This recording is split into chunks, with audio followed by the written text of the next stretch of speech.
and I have started 28 series. And I have 51 started series. And we are at 73 started series.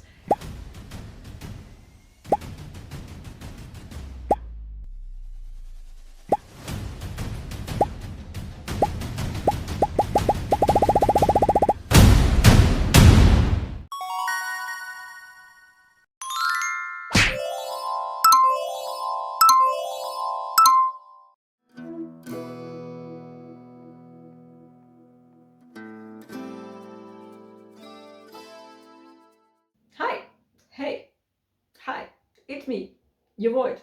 And of course, I'm kicking off this vlog with a fucking plane in the sky. So, my May TBR is incredibly short. The game was suspiciously nice to me. So I thought to myself, in that video, if you've watched it, if not, what are you doing here? Go watch it. I decided live on camera, basically, that I would make another installment of my series slasher thingamathing thing in order to capitalize on the fact that I only have to read 3 books and they are very short. So that is what we are going to do right now. We are going to figure out what I'm going to read for this vlog. I have my spinner reel right here, so we are going to figure out what I'm going to read. So on this wheel are all of the series I can just spontaneously pick up because I already have the next book in the series. If you see one with a star like this, I don't know if you can see it at all. I marked the ones where I have only 1 book left in the series, so that will finish out a series if something with a star comes up. So let's see what this has in store for me. There are some big chonkers on here and some novellas. This could go any which way. So let's go.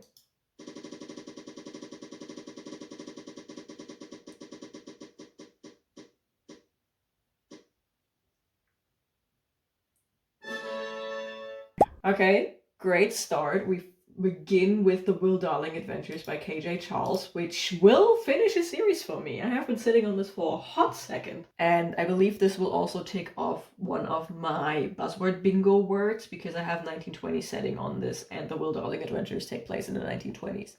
So double win for me. So I removed that because that will finish out a series. So what is read number 2 for this vlog?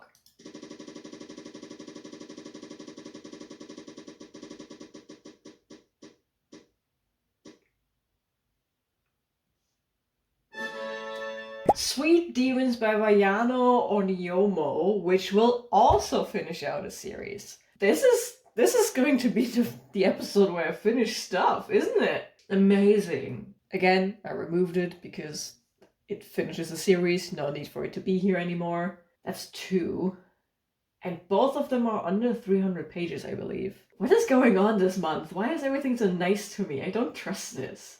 Okay. 3rd one. Watch it be the Lightbringer or something. No, no, no! Oh my, for a second, it could have been the Lightbringer series by Brent Weeks, which would be like an 800-page book. Wow. Instead, I got Leviathan Fitness by Ashley Bennett. This will be the 3rd book in, I think, a 4 or 5 book series. And I have no idea who the 3rd one is. I think the 3rd one is Minotaurs and Mantras. I think. I need to look that up. I think it's Minotaurs and Mantras, and then the Griffin is the 4th one. Not quite sure, but I think this is the Minotaur one. So that's 3 books. I think I can do another one, right? Did we do another one? We do another one. Let's go to 5. Let's go 5 reads, unless I get something like the Lightbringer series, because then it'll take me forever. But yeah, let's go for spin number 4.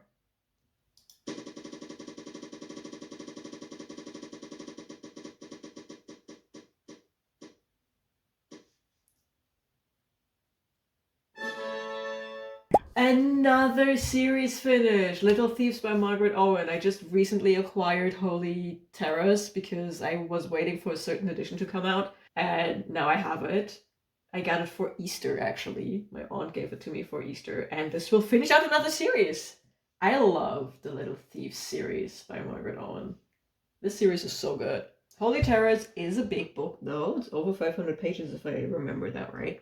So I will definitely stop it at 5.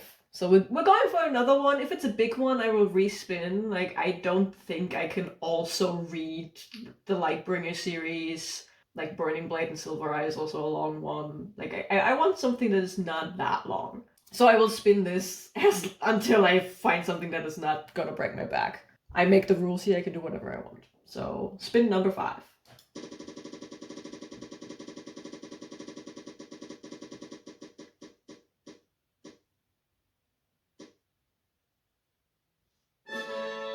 City of Ghosts by V.E. Schwab. Okay, it's a middle grade. I can do that. Let's go with a middle grade. I read book 1 at least 2 times at this point. I never continued with book 2. So, City of Ghosts by V.E. Schwab, book 2. That I can do that. I can do that. That's not that bad. Okay, so I am not too miffed about that TBR. That is I can do that. Like it's 3 books under 300 pages. Well, I don't know how long Leviathan Fitness is, but Leviathan Fitness usually reads quick because it's a monster romance. They are very easy to do. Then the City of Ghosts one is a middle grade. Those also usually go by very quickly. So the only thing I'm going to sit down and like take a while to get through is going to be Holy Terrors. That's a good loadout. I like that one. I will see you with an update or something.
I did an oopsie. A good oopsie.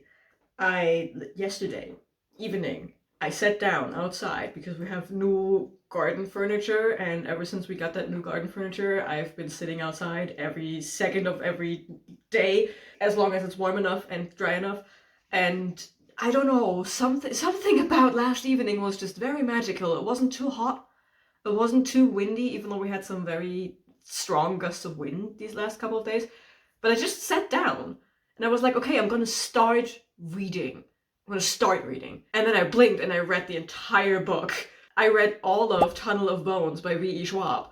I just wanted to start it, and then I blinked and I already read the entire book. Oops, I guess. But yeah, I blame the fact that it's the middle grade and they don't usually need a lot of brain cells, so 210 pages of middle grade usually go by faster than 210 pages of, I don't know, romance, or fantasy, or whatever. So yeah, I accidentally read a book. Can you accidentally read an entire book? Yeah, I read Tunnel of Bones by V.E. Schwab, and I liked it. I liked it. It's a middle grade. I don't usually read middle grades, and this middle grade especially reads on the younger end. It's actually kind of hard to classify this because it reads on the younger end, but the topics are definitely not for the younger end of the middle grade classification, I would say. Because in Tunnel of Bones, it's the second book in the trilogy, we follow a girl that can see ghosts after she died, or almost died. And now we deal with other ghosts who do things.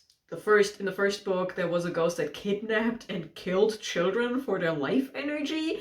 And now in the second book, we go to Paris and we visit the famous catacombs, and we follow this girl into the catacombs and she accidentally wakes up a poltergeist.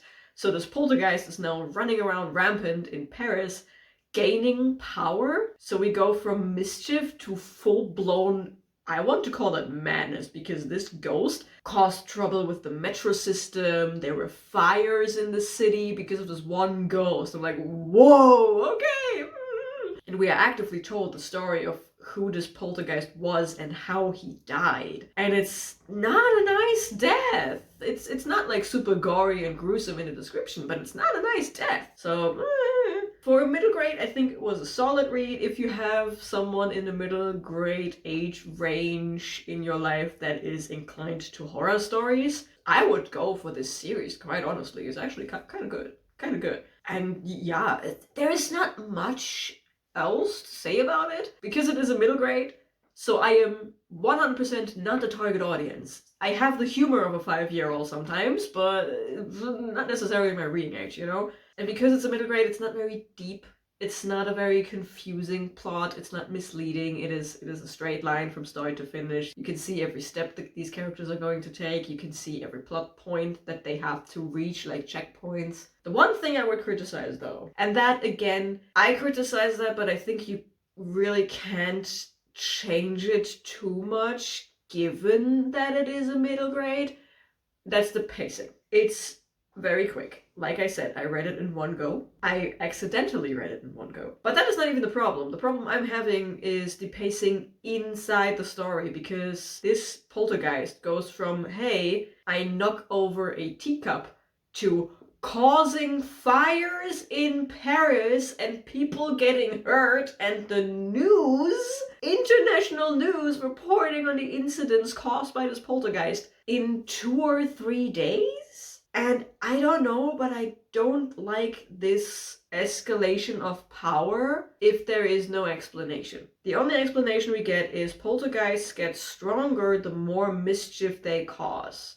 And that there are stages. They start with small mischief, then they become like a menace, and then they become like really actual fucking dangerous to everyone around them. But having this escalation in just 3 days kind of feels rushed. It sounds, from the way it is described, as something that would happen over weeks. Especially if you have 1 or 2 ideas about how poltergeists behave in the real world. Well, in the real world, how poltergeists are usually portrayed, that they have like these years and years of build-up to then kick you in the ball sack once. There is no poltergeist that can cause a natural disaster, at least none that I have heard of. So I'm like, the power escalation this quick is... But yeah, this is me critiquing in middle grade. Whatever. But yeah, I read book 2 in this series, so that means I only have 1 book left in that series. That's meaning I can add a star on the spinner wheel to it. And yeah, I will get back to you once I read another book, I guess.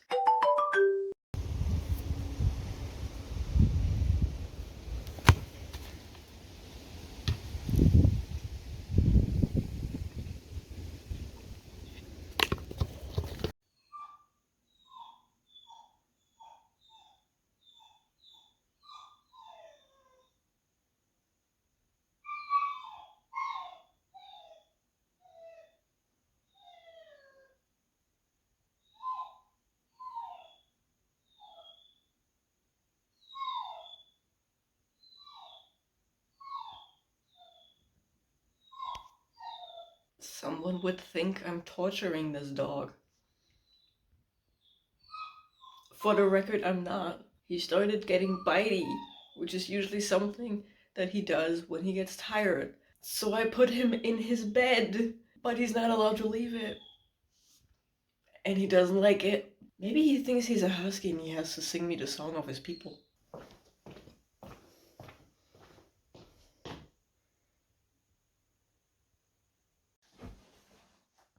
Now that I've freed him and changed his toys for the week, we change it on a weekly basis so he doesn't lose interest. You can see he's clearly happy again.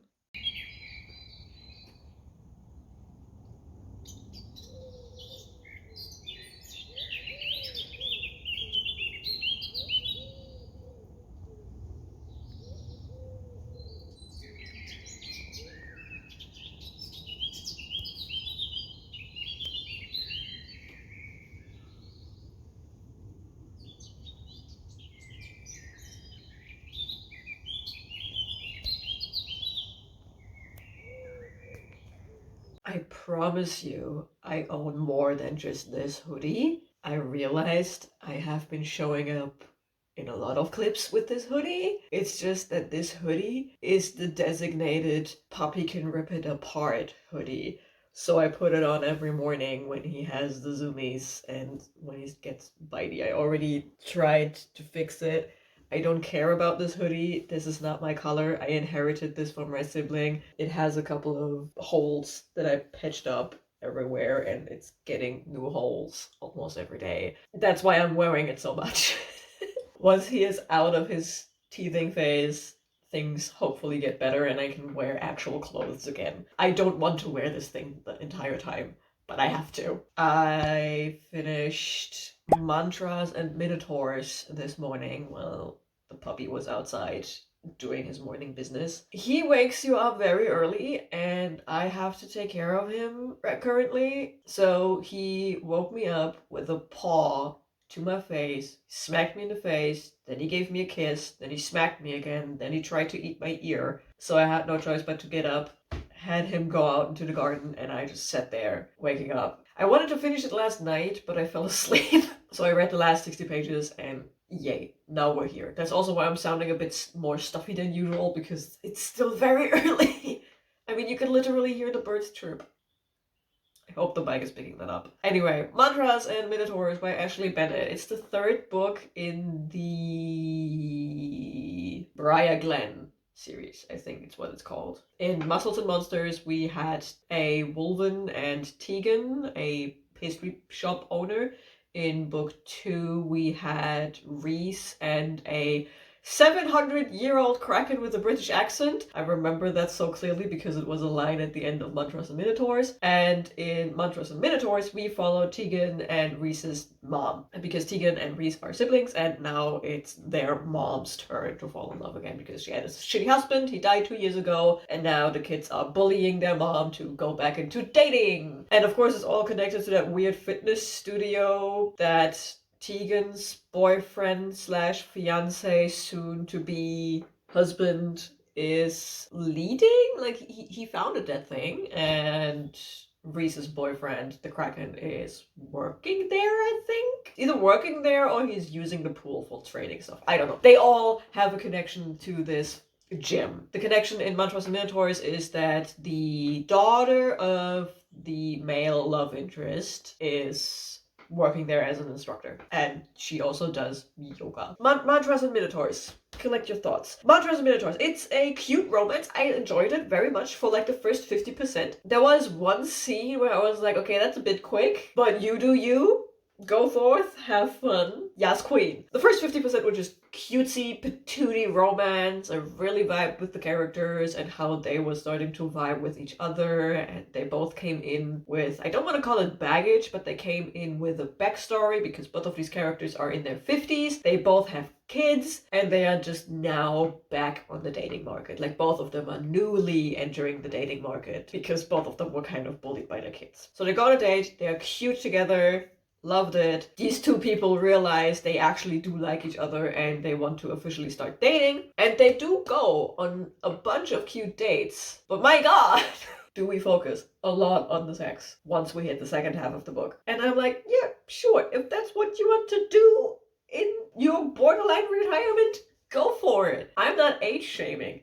It's just that these two characters were so cute. They were so cute that when the sex scene hit, it felt so random. And don't get me wrong, I love me a good smut scene. You know that I love a good smut scene. You know that I love a good monster smut scene. But it felt so random and so unnecessary in this book. I wanted them to go out on another cute date rather than spend the day in the bedroom shagging. And that is something completely new for me. Like, I usually don't mind having a random smut scene, but in this one, I actually actively minded it. Not that the smut scenes were bad or anything. It's just that they felt so useless. Most of them, at least. Most of them felt very useless. There was one, maybe two, where I was like, yes, this makes sense.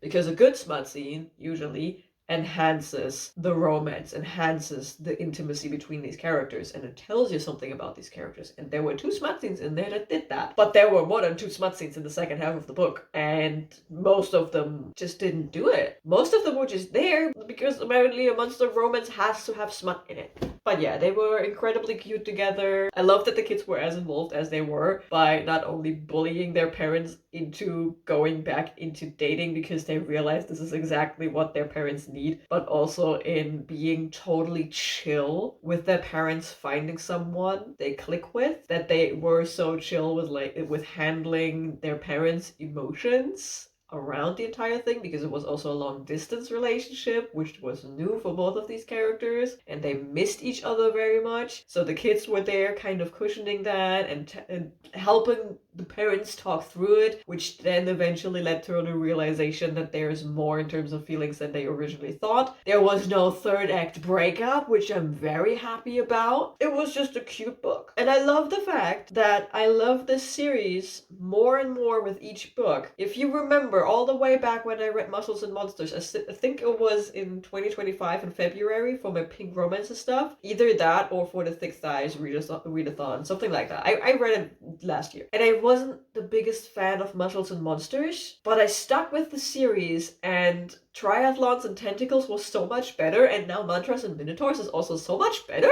I am now excited for book 4, which is Griffins and Gains, I think. And I believe there was a 5th book announced, so yay! I'm actually excited for the series now, which I never thought would happen after book 1.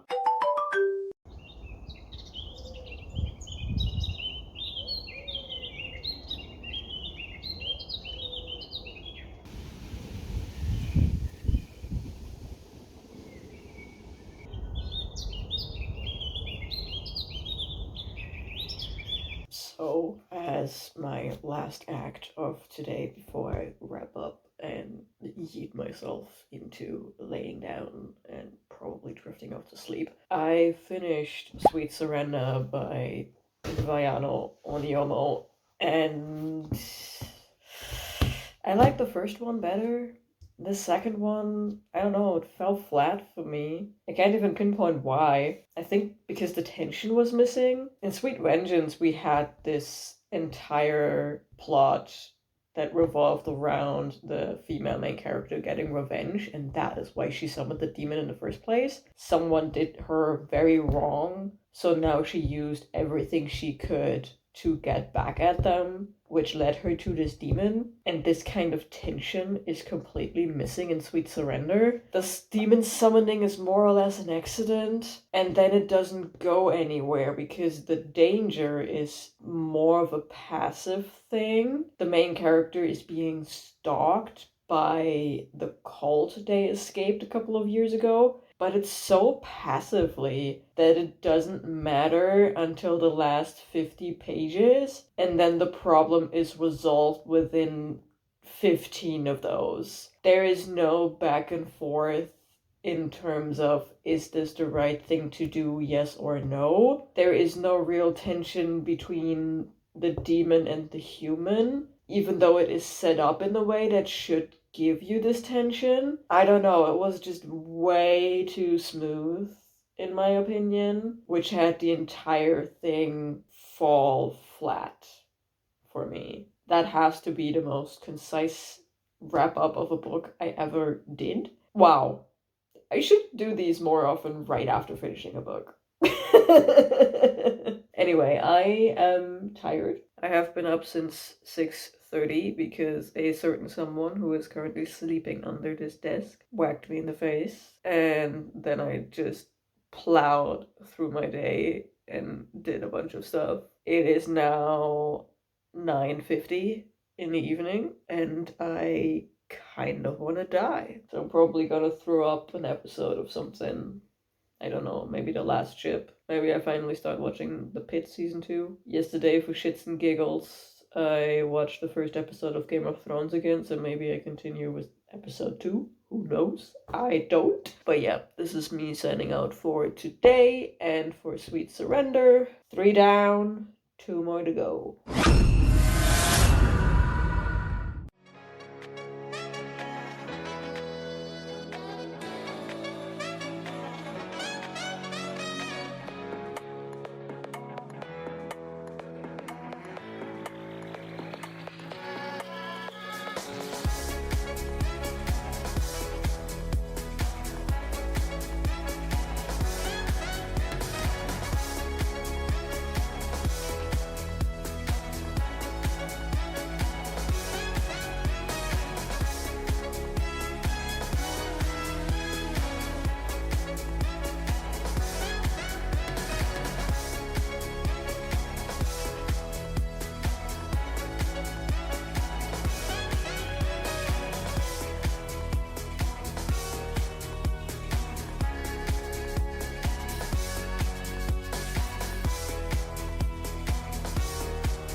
Welcome to the couch. I have to film here because if I get up, he will follow me and he is supposed to take a nap. You can see how sleepy he actually is. Maybe he will even fall asleep while I'm talking about the book that I just finished. Because I finished Subtle Blood by KJ Charles, the third and final book in the Will Darling Adventure series. And I don't know. I always liked the Magpie Lord trilogy more than the Will Darling Adventures, but somehow this third book just didn't do it for me at all. Might have been a me thing because I had a lot on my plate the last couple of days, so it might have legitimately just been me. Really? That's very classy of you. So yeah, I don't know what to think about this book. Yes, it fell flat for me, but not in the way that Sweet Surrender fell flat for me. It's just that I, for some reason, couldn't connect with the story. It didn't pull me along as much as the other two books did. The one thing that I really enjoyed in here were the moments between Kim and Will, where they like let down their guard, when they actually talked emotional stuff and plans for the future and everything. But the actual case they are on, I just didn't care. I did not care, and the stakes in it, they were explained. So on a logical level, I understand the stakes and understand why we had to do the things that we did. But it never felt as if these stakes were as high as they were set out to be. So I don't know. I just don't know. And then in the end, the final confrontation, borderline unbelievable. Like, you have 2.5 capable people with a gun holding 5 people hostage on a ship in different places. And you want to have me believe that none of them even attempted to get away. I don't get it. That final confrontation, the math wasn't mathing for me. The entire case went from there is not a single clue to everything falls into place rather conveniently. I don't know. I truly do not know. I did not connect with this book at all. But I do appreciate the emotional and vulnerable moments between the boys in this book, because this is the third book in a trilogy, so they start discussing their future, and they start discussing their future with each other, and they actively have to think about it, and they actively have to confront their own feelings and their feelings for each other, and that was very, very good. I liked those parts, but everything else just fell flat for me. I would actually say this is the weakest of the 3 books. Book 2 was strong. Book 1 was okay. And this one, I don't know. It's just very flat. But at least we get a round ending. Everyone gets their happy ending, more or less. And the way this book ends is very much like the Magpie Lord series by KJ Charles, where these two characters, you can see them just living their life together, period. I wanted more from this than I actually got, but that leaves me with only one more book to read, which is Holy Terrors, and I have the teeny tiny problem of not having Holy Terrors with me on this couch, and I also don't have my e-reader with me. I'm fully naked, so I'm going to have to play games on my phone now, because he needs to take a nap. He really needs to take a nap, but he doesn't know where to lay down, so having him lay down on the couch finally is like the tiniest success. I'm pretty sure he's having another teething day where it's just ugh, for him. Because like an hour ago or something, we were actively playing, and he really wanted to play, but there was just no energy in him, and that is usually a sign that he's teething, like actively teething, which also means he's going to be an absolute menace to society tomorrow. Or whenever his teeth decide to fall out, whichever one is bugging him now. He has 2 more front teeth left to go, and then all 4 of his fangs. Teething is hard, so I will wait until he falls into deep sleep, because usually when he's in deep sleep you can get away with sneaking around, and it should give me enough time to sneak to my books and pick up Holy Terror and start reading that. I will give you an update once I have something to report on, I guess.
It took me an embarrassing amount of time to finish this book, but I finally did it last night. I finished Holy Terrors by Margaret Owen, and my god, was I disappointed. I loved Little Thieves. This is a 5-star read for me.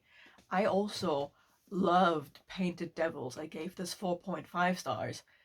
But this one, I legitimately don't know what to give this book. Not because it was necessarily bad. The writing style was the same, but there was just, I don't know.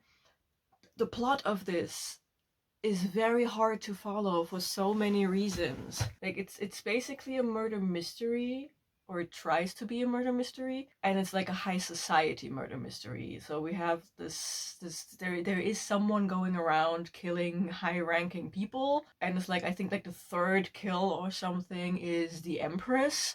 So all of these royals have to come together to elect a new one because they need a new one before a certain holiday, which is basically Halloween, so that the spirits from the other side don't come over and, I don't know, break the world or something. That was about the clearest part of it all, because we go to this royal election thing and we meet all of these royal characters while also meeting up with the rest of the cast, which, reminder, isn't that small. Like, we have Vanya, the main character, then we have Emmerich, we have Giselle, we have Ragne, we have Janisa, and then we have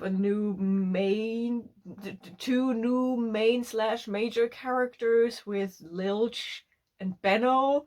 Kirkling is there as well, but then we inflate the cast so much because we meet and interact with all of these royals. We meet, I think, 3 more prefects. It's ridiculous the amount of people running around in this book. That is actually one of the minus points of this book. There are so many characters. It is so incredibly hard to keep track of everyone and who everyone is. I was lost so many times. Who are we talking about? Why are we talking about them? What the fuck are they doing? Because you also have to low-key keep track of all of the political entanglements of these royals to figure out the murder mystery alongside Vanya. And trust me, I did not keep track of these royal connections, like, what the fuck? And then on top of that, this book also introduces a multiversal question, you know, the whole thing of, if you make a decision somewhere along the line, there is a different world where you made the different decision. And we basically get to all of these major choices in Vanya's life, or rather the major choices she made in the first 2 books, and have these what if chapters in there. What if Vanya had never stolen the pearls to kick off the plot of book 1? What if Vanya had just helped Emmerich? What if Vanya had never run away from Emmerich? Stuff like that. And then, because it's not fucked up enough, we're also introducing an element of time stopping and time travel. If you write anything that plays around with the concept of a multiverse or the concept of time, you have to know what you are doing, and you have to be very clear about where you are, when you are, and why you are there. And this book, no, it's not the worst execution of time travel I have seen. It's not the worst execution of multiverse bullshit I have seen. I have watched Doctor Strange, Madness of the Multiverse. I watched that, okay? It's hard to beat that in bad multiverse theory. But because we have this ginormous cast of characters, even after it has dwindled down because of the murdering all around, it is still hard to figure out who is where and what and why, because we solve the murder by knowing who these political people are, what their forces are, and where their allegiances lie. So if you don't wrap your head around that by chapter 5, basically, you are completely lost by the end when Vanya figures out who was it. And then the who was it, I was like, what? It would have been so much better if it had been anyone else, in my opinion. And then it all just descends, like the final crescendo of this entire series is just such a mess. The last 100 pages kind of try to be an entire book of this style, and it just didn't work for me. It did not work for me. It felt messy. It felt disconnected. Maybe the disconnection is on my part because I couldn't remember who was who and what they were doing, but it was just so messy. And the murder mystery, again, maybe it was me not being able to follow any of these strands that were presented to me, but I personally couldn't see all of the connections that Vanya made. And usually in Little Thieves and Painted Devils, you have these moments when Vanya figures something out, and it is written in a way, oh, she just figured something out. And it usually happens at the same time that you as a reader can figure it out, or shortly after you figure it out. And if you haven't figured it out, you get the explanation pretty soon after she makes the realization, and it is very easy to follow. In this one, every time Vanya figured something out, I was like, wait, what did you figure out? And how did you do it? And I was so confused how she got to the conclusions she got to. I did not enjoy my time with this. And even moving away from the plot.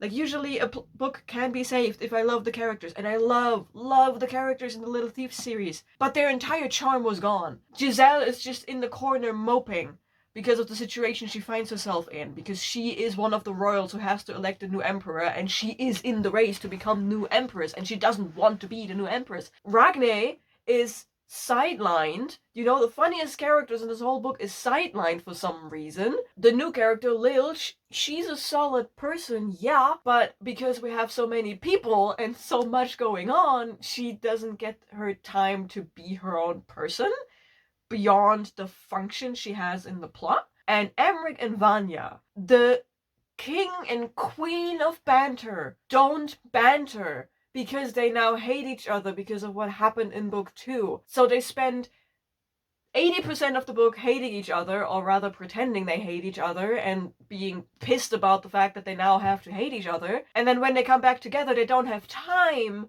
for funny haha banter because everything is already going to shit. I don't know what else to say about this book. It was messy. The characters didn't get the room to breathe. I don't know. I do not like this ending of this series. So I'm thinking 3.5 stars maybe, which is so sad because I really love the entire series so much. Like, book 1 was so good, book 2 was so good.